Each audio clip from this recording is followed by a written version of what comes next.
नमस्कार प्यारे विद्यार्थियों, DAV MOIL public school Hindi कक्षा में आपका स्वागत है।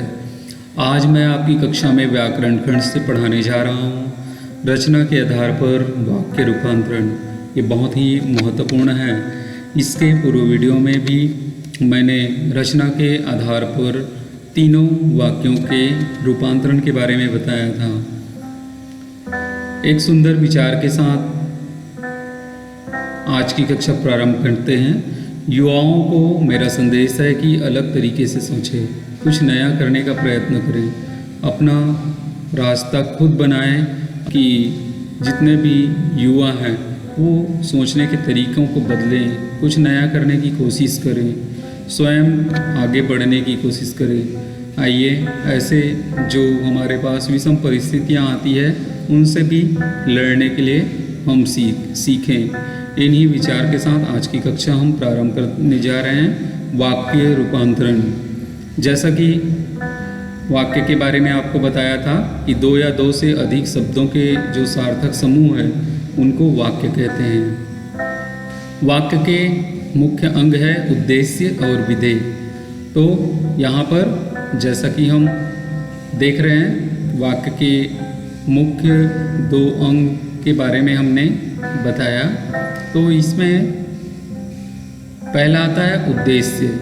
वाक्य में जिसके बारे में कहा जाता है उसे उद्देश्य कहते हैं। जिसके बारे में बताया जा रहा है वह कर्ता होता है। इस प्रकार जो करने वाला होता है वही उद्देश्य होता है। जैसे लड़के खेल रहे हैं तो इस वाक्य में लड़कों के बारे में बताया गया है तो लड़का उद्देश्य हुआ, और खेलने का कार्य कर रहे हैं अतः इस वाक्य में उद्देश्य क्या है? लड़का। और दूसरा आता है विधेय।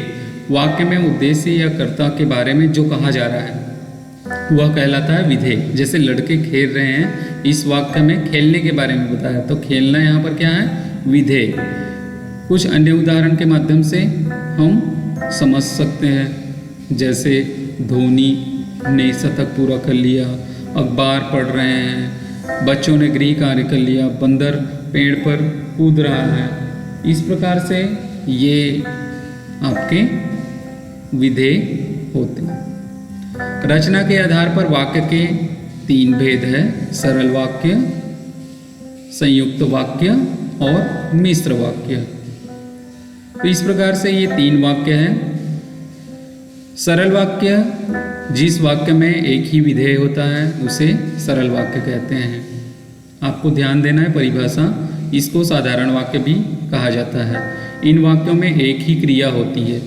जैसे मुकेश पढ़ता है, राकेश ने भोजन किया, इसमें एक विधेय है और एक क्रिया हो रहा है। जैसे राकेश एक विधेय है और भोजन करना एक क्रिया है। संयुक्त वाक्य, इन वाक्यों में दो या दो से अधिक सरल वाक्य समुच्चय बोधक वाक्यों से जुड़े होते हैं। अर्थात पहले वाक्य और कहा जा सकता है कि दो वाक्य एक साथ जुड़े होते हैं संयुक्त वाक्य में। जैसे वह सुबह गया और शाम को लौट आया, यहाँ सुबह जाना एक वाक्य हुआ और शाम को लौट आना दूसरा वाक्य हुआ। उसको जोड़ने के लिए और का प्रयोग किया जाता है। प्री बोलो पर असत्य नहीं, यहाँ पर दो क्रिया हो रहा है। तीसरा वाक्य है मिश्र वाक्य या मिश्रित वाक्य, जिन वाक्यों में एक मुख्य या प्रधान क्रिया होता है और उनके अन्य आश्रित उपवाक्य होते हैं छोटे छोटे। इन सब से जुड़कर एक मिश्रित वाक्य बनता है।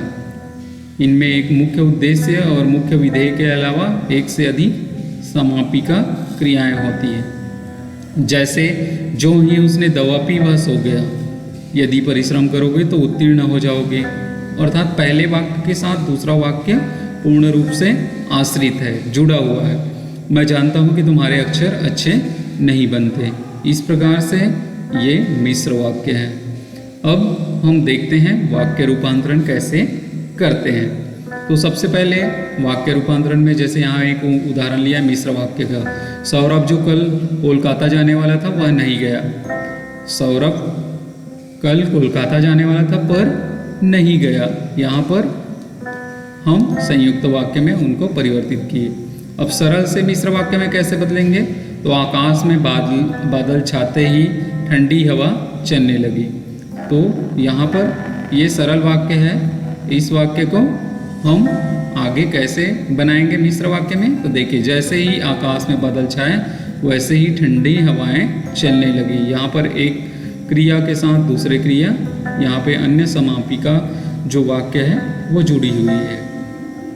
अब हम देखते हैं और उदाहरण। सरल वाक्य से मिश्र वाक्य। माताजी मंदिर जाकर पूजा करेगी। माताजी जब मंदिर जाएगी तब पूजा करेगी। ये हम वाक्य में, मिश्र वाक्य में ऐसे परिवर्तित कर सकते हैं। फिर संयुक्त से मिश्र वाक्य में हम बहुत अच्छा खेले पर जीत न सके। अब उसको मिश्र वाक्य में कैसे बदलें? यद्यपि हम बहुत अच्छा खेले फिर भी जीत न सके। तो ये हुआ आपके उदाहरण के माध्यम से वाक्य रूपांतरण। आइए कुछ अन्य उदाहरण के माध्यम से भी हम जानते हैं कि किस प्रकार से वाक्यों को और परिवर्तित किया जाता है। तो संयुक्त वाक्य से सरल वाक्य में कैसे बदलें? संयुक्त वाक्य का यहाँ पर उदाहरण है, बबलू रोज बाजार जाता है और फल खरीदता है। तो सरल इसको कैसे करेंगे? बबलू रोज बाजार जाकर फल खरीदता है। यहाँ पर और जो हम जोड़ने वाले शब्द लगाए हैं उसको हटा देंगे। फिर भूकंप आया जिससे दीवार में दरार पड़ गई। भूकंप आने से दीवार में दरार पड़ गई। यहाँ पर जिससे जो हमने जोड़ने के लिए शब्द लगाया था उसको हटा दिए। फिर हम बाजार गए और मिठाई लाए। हम बाजार जाकर मिठाई लाए। यहाँ पर और जो जोड़ने वाले शब्द हैं उनको हटा दिए। फिर सरल से मिश्र वाक्य में रूपांतरण करने उदाहरण के माध्यम से आपको अच्छे से समझ आ रहा होगा। सरल वाक्य में कैसे लिखेंगे? कक्षा में प्रथम आने वाला छात्र मेरा छोटा भाई है। हम मिश्र में उसको कैसे बदलेंगे?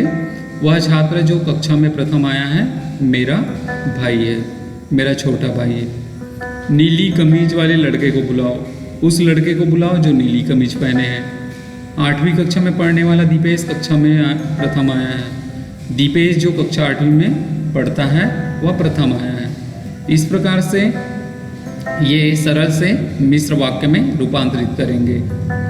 अब मिश्र से सरल वाक्य में कैसे रूपांतरित करते हैं तो इसको हम जानते हैं। तो जैसा कि देखिए यहाँ पर उदाहरण लिया हमने, चिराग इसलिए मसूरी नहीं जा पाया क्योंकि उसे जुकाम था। ये मिश्र वाक्य में है।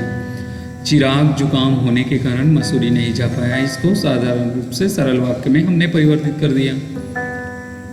मिश्र वाक्य जो मनुष्य परिश्रम करते हैं वे सफल होते हैं। अब सरल इसको बदलेंगे तो परिश्रमी मनुष्य सफल होते हैं। मिश्र वाक्य में जो ही किसी ने घंटी बजाई चोर भाग गया। किसी के घंटी बजाते ही चोर भाग गया। इस प्रकार से यहाँ पर हम मिश्र वाक्य को सरल वाक्य में रूपांतरित किए। तो इस प्रकार से वाक्यों का रूपांतरण जैसे सरल से मिश्र, मिश्र से सरल, संयुक्त से मिश्र, मिश्र से संयुक्त, ऐसे करके वाक्य को रूपांतरित किया जाता है। अब अभ्यास कार्य। आपको कुछ प्रश्न के उत्तर या रूपांतरण के लिए दिया जा रहा है तो उसको पूरा करना है। जैसे मैं बाहर जाता हूँ और तुम बीमार पड़ जाते हो। ये संयुक्त वाक्य में है, इसको मिश्र वाक्य में परिवर्तित करना है। तुम अपने जैसी किताब मेरे लिए भी लाना। ये सरल वाक्य से मिश्र वाक्य में बदलना। मैंने उसे पढ़ाकर नौकरी दिलाई। ये सरल वाक्य है, इसको संयुक्त वाक्य में बदलेंगे। आशा करता हूँ कि वाक्य रूपांतरण आपको बहुत अच्छे से समझ आया होगा। आज के लिए बस इतना ही। बहुत बहुत धन्यवाद। अगले वीडियो में अगले विषय के साथ पुनः मिलते हैं। तब तक के लिए घर में रहिए, सुरक्षित रहिए।